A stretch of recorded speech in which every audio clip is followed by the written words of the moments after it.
Jepang memang terkenal sebagai tempat mobil sport dan mobil balap. Tapi ada satu sisi lain yang nggak kalah legendaris, yaitu mobil kecil yang disebut kei car. Mobil mungil ini dirancang supaya masyarakat punya kendaraan yang terjangkau, irit, dan praktis untuk kehidupan di kota yang padat. Nah, di antara banyak kei car yang lahir di Jepang, Suzuki Wagon R jadi salah satu yang paling ikonik. Mobil inilah yang kemudian menyeberang ke Indonesia dan dikenal dengan nama Suzuki Karimun.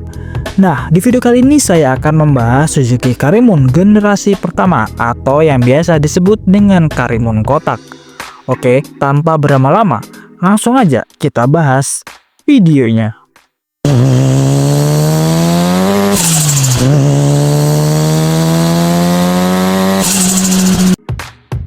Walaupun usianya sudah lebih dari 2 dekade, Karimun kotak masih punya banyak penggemar. Gak cuma karena bentuknya yang khas, tapi juga karena spare part mesinnya masih banyak dicari dan dipakai di mobil lain.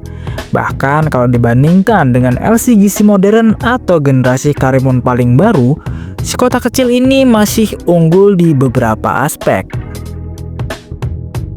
Tapi sebelum kita bahas kelebihannya, yuk kita lihat dulu sedikit sejarahnya.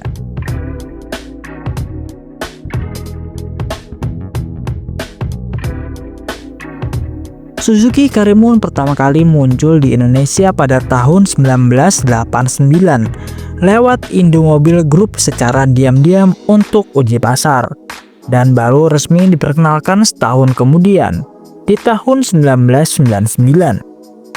Mobil ini memakai basis dari Suzuki Wagon R berkode City dari Jepang, dan awalnya cuma punya satu varian CBU.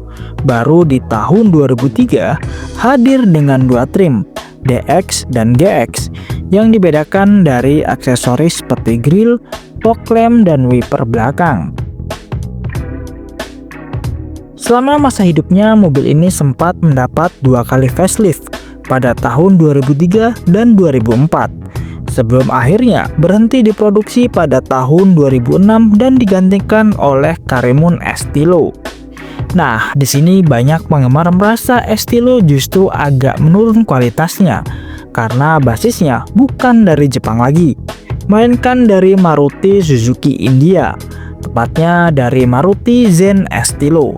Bentuknya pun berubah total, lebih membulat dan kehilangan aura JDM-nya dan berganti nuansa India.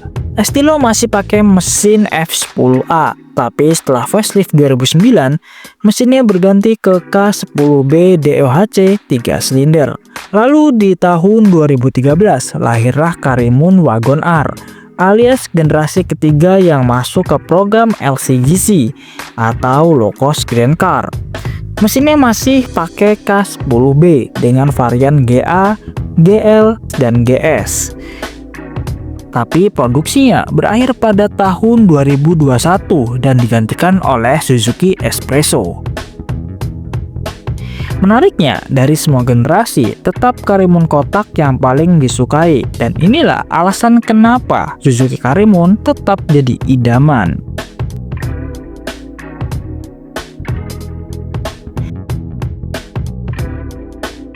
Dari luar kelihatan kecil, panjangnya cuma 3,4 meter. Tapi begitu masuk, rasanya seperti duduk di dalam MPV mini. Headroomnya tinggi, visibilitasnya luas, dan bagasinya lega. Bahkan kalau dibandingkan dengan Karimun Wagon R yang baru, bagasi Karimun kotak masih lebih besar. Fitur dasarnya juga lengkap untuk ukuran model mobil 90-an.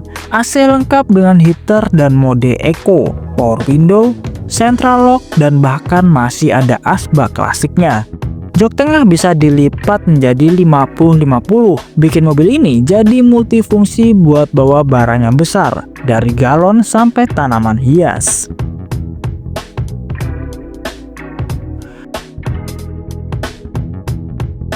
Karimun kotak pakai mesin legendaris F10A SUHC 8 klep dengan 4 silinder 1000 cc, sama seperti yang dipakai di Jimmy Katana, Carry, dan Forza. Tenaganya memang cuma 56 PS dengan torsi 100 Nm. Cukup untuk dalam kota, tapi agak ngos-ngosan kalau dipakai di tanjakan sambil nyalain AC. Tapi kelebihannya mesin ini awet, gampang diservis, dan semua bengkel bisa menanganinya. Spare partnya pun melimpah, dan konsumsi BBM-nya irit bisa mencapai 1:11 dengan Pertalite. Menariknya lagi, kipas radiator Karimun kotak banyak diburu karena ukurannya kecil, putarannya tinggi, dan mudah dipasang di mobil lain.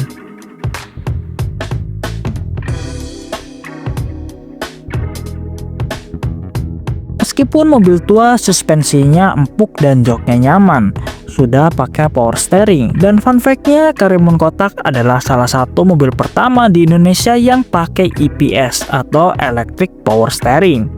Sayangnya karena usia, EPS-nya kadang sering bermasalah dan kaki-kaki depannya jadi cepat aus, terutama bagian kanan karena posisi mesinnya agak ke kanan.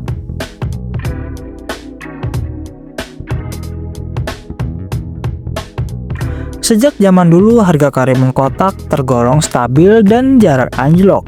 Di pasar mobil bekas, harganya berkisar 40-70 juta, tergantung kondisi dan kelengkapannya, atau bahkan bisa lebih mahal.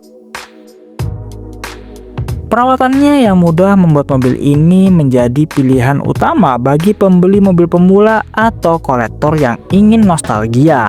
Kalau bicara soal desain memang selera, tapi buat pencinta mobil JDM, Karimun kotak punya aura kayak car Jepang yang kuat. Bentuknya kotak, kecil, dengan ban ukuran 13 inch, dan sangat mudah diajak bermanuver di jalanan sempit. Secara tampilan, ini adalah salah satu bentuk mobil Jepang paling orisinil sebelum desain global yang membulat jadi tram. Jadi kesimpulannya, Karimun kotak cocok banget buat kamu yang suka mobil kecil bergaya JDM, yang fungsional, irit, dan gampang dirawat. Juga cocok untuk pemula yang baru belajar nyetir karena visibilitasnya luas, bodinya kecil, dan fiturnya sederhana. Jadi gimana nih menurut kalian? Apakah Karimun kotak ini pantas disebut salah satu mobil kecil paling ikonik di Indonesia? Coba tulis pendapat kalian di kolom komentar ya. Oke, sekian dulu video kali ini. Jika ada kesalahan atau kekurangan, kalian bisa tulis di kolom komentar. Terima kasih sudah menonton dan sampai jumpa di konten selanjutnya.